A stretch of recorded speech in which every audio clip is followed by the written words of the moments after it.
有粉丝问我要一个板栗蛋糕的教程，你们都知道我很宠粉的，所以来了。板栗加适量的水和冰糖，电饭锅焖煮1个小时。取一部分的板栗加适量的板栗水，打成很细的泥。屏幕里的食材放一起，开小火不停地翻炒，最后成团不粘锅就可以了。淡奶油打成硬性的小尖沟。取一半淡奶油加入板栗泥，打至融合，板栗奶油就做好了。准备一个蛋糕胚，切成3份，一层蛋糕胚，一层原味淡奶油，奶油抹平，撒上板栗。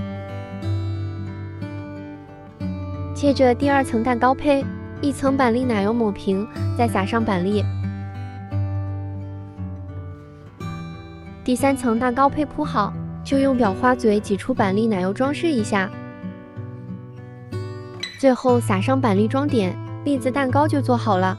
口感细腻，入口即化，浓浓的板栗味真的很棒。